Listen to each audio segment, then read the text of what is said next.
Pew, pew, pew, pew! Captain, we're experiencing a war core malfunction! Pew, pew, pew, pew, pew, pew. No, we have to eject the core! We're going down! Engage. Hey guys! Today I am reviewing episode 19, Coming of Age, and I just want to point out that I have indeed stuck to my word and that I'm doing another video the second day in a row. So, May's looking pretty good so far. Doing a good job. Celebrate that. Yeah, so, anyway, today's episode is Coming of Age, and it's primarily about two different things. The first storyline is Wesley applying to get into Starfleet Academy. The second storyline is an old friend of Picard, this admiral at Starfleet, comes on board with a lieutenant commander who is supposed to be investigating something that's supposedly wrong on the Enterprise. So the episode goes through, first of all, Wesley's application to Starfleet, where he's selected to be the Enterprise candidate. So he goes to this planet and tests with 3 other candidates, goes through a series of tests. He befriends some of them. There isn't a ton going on in this storyline. The big thing that happens with this storyline is that he befriends this guy named Murdoch, who ends up coming back later in the series, in one episode, I think. And he has to undergo a psych test, which is where you have to face your greatest fear. But overall, a ton doesn't happen with Wesley. It's pretty much just Wesley going through different things and kind of maturing a little bit. And ultimately, he helps his friend on a test. He gives him a clue halfway through the test, and that ends up with his friend getting a higher score. So his friend is accepted into the academy instead of him, but he says he's going to go back and reapply next year, which he ends up doing and getting in.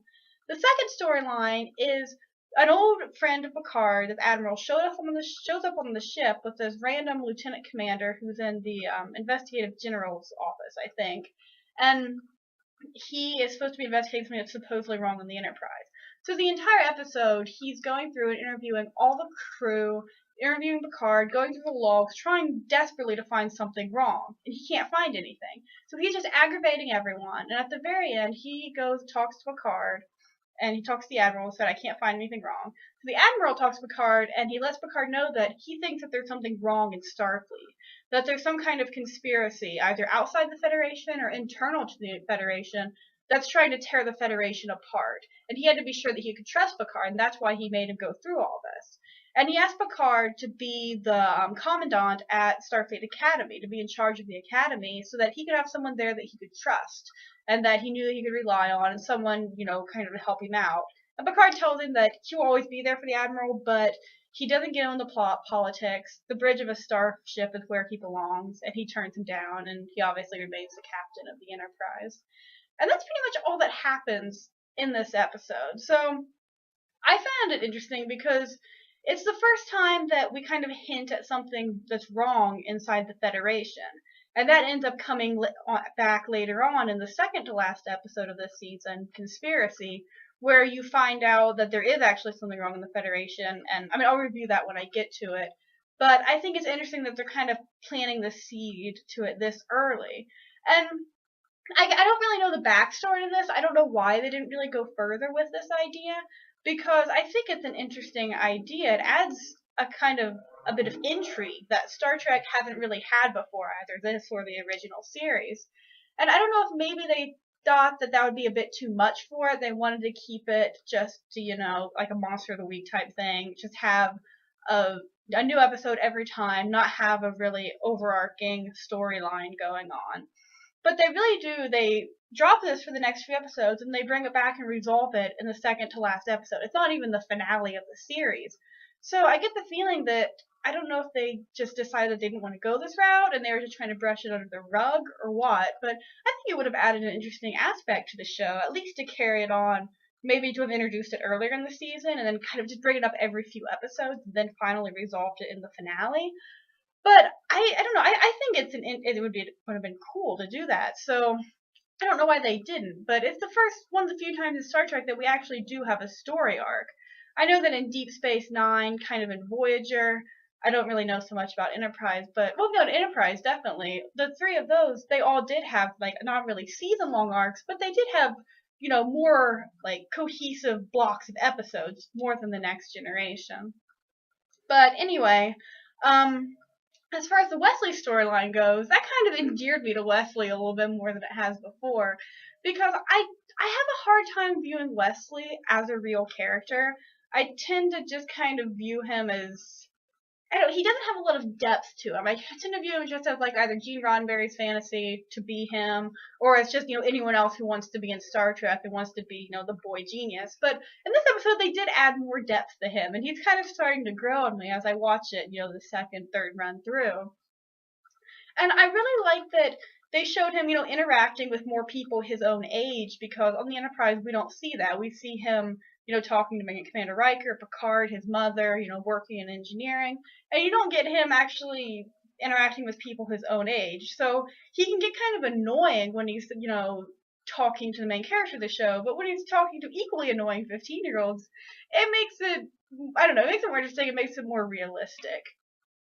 Also, they bring up again the fact that, his father died while Captain Picard was, Captain Picard was leading a mission that Wesley's father died on, and that ended up being Wesley's greatest fear, because they have to undergo the psych test as part of their final test to get into Starfleet Academy. It's analyzing the candidate's greatest fear and seeing how they react to it, and Wesley's greatest fear ends up being in a situation where he has to make a choice between saving one person and saving another. So what they do is they stick him in this room and they say, okay, your test's about to begin. So all of a sudden he hears an explosion. So he runs out and he runs down the hall and he goes and he goes into this room where there's been a huge explosion. There's gaseous something flying out of tubes. One guy's huddling in the corner crying, another guy is like trapped under a pipe. So Wesley goes and he pulls the pipe off the guy and he's dragging him out, but he can't save the second guy, because the second guy could technically save himself if he'd just man up and run out. So, Wesley saves him, and he's freaking out, and then the guy who's running the test comes up and is like, no, it's okay, it's just a test. So, and that way, it kind of, we saw, Wesley, he does think about that a lot, and it is his greatest fear to be in the position where he has to make the same decision that Picard did that killed his father. And, I don't know, Wesley's obviously never going to be one of my favorite characters, but I do like that they're trying to add some depth to him, and I don't think I realized that in the first run-through of watching these because it's been so long. But I really do like the fact that they're making an effort to focus more of him as a character and fleshing out his character more. Something else I found really strange is that I want to know how many people they accept to Starfleet in a year, because there's only one person from the Enterprise who applies. And there's 4 people testing on this planet. And so you have 2 humans, a Vulcan, and a Benzite or whatever. And I want to know, how many of these tests that they run, because they're obviously incredibly selective. So I want to know how many people actually get into Starfleet each year. Because it just seems kind of strange. Wesley's like a boy genius, and he didn't get it on the first try. And you find that Picard didn't get it on the first try either. Sorry, my chair's kind of swiveling around here, so I'm going to start slowly circling. But I just found that kind of funny, because they obviously are really, really selective. I don't think I realized that before. Alright, I'm gonna look at my little list here, see what else I wanted to talk about. Oh yeah, Wesley had this friend on Enterprise who Wesley got selected to be the Enterprise candidate above this guy named Jake. So Jake decides to go off and steal a shuttle and decides to go sign on to work on a freighter. So he starts flying, and he does something to unbalance the engines of his shuttlecraft. And he starts hurtling towards this planet. So all of a sudden he's just gonna die. So Picard gets on the intercom and he kind of talks him through it, and he gets him to bounce off the surface of the atmosphere of the planet, and he saves his life. But I just think it's funny that apparently there's such an insane amount of pressure on him to go get into the academy that he decided that flying onto a freighter would be better. Also, I don't know, I realized that apparently Picard is a kind of father figure to me, because I love Picard so much. I love how there's so many scenes where he's just saving people's lives and stuff. I don't think I realized Picard was such an awesome character the first time I watched through this show. I don't know, it's weird, doing this project and actually rewatching them in order, it's making me realize how much I love this, because this is the only time I watch it. I don't just sit around and watch The Next Generation a lot of the time. I'll watch the movies occasionally, the original series movies, and I've watched the new J.J. Abrams movies, but I don't sit around and watch the episodes that often. So, I don't know, it's really cool, because I just love this show so much. I think that was about all I had to say for this episode, though, because, I mean, there isn't really a lot going on. You have the two different little plot lines, but it's no one dies like the last episode. There's no big investigation. Well, I mean, there is an investigation, but there's nothing really pressing going on. It's just a well, it's not a fun episode, but it's a good episode because it lays the groundwork for the future episode of Conspiracy, and it really kind of it doesn't show you the inner workings of Starfleet, but it kind of shows you that there is something wrong with Starfleet and that it's not just people flying around in space in this communist utopia.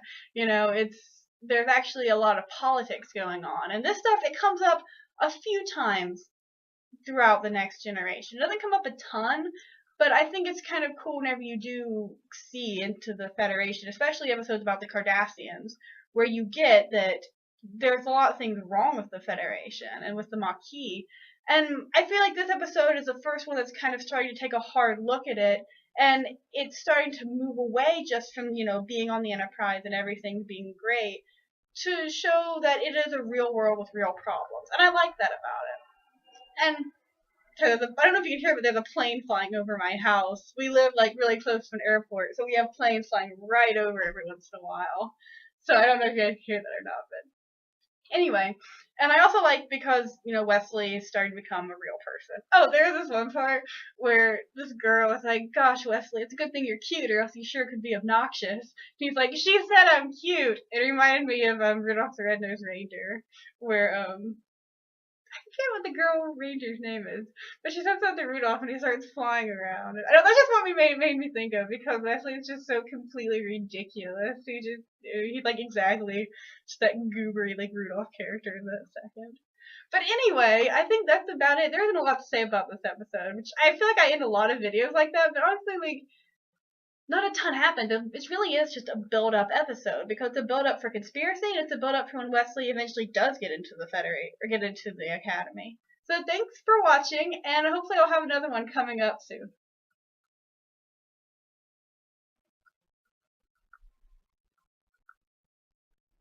If I were a man, I would just thoughtfully stroke my beard all the time.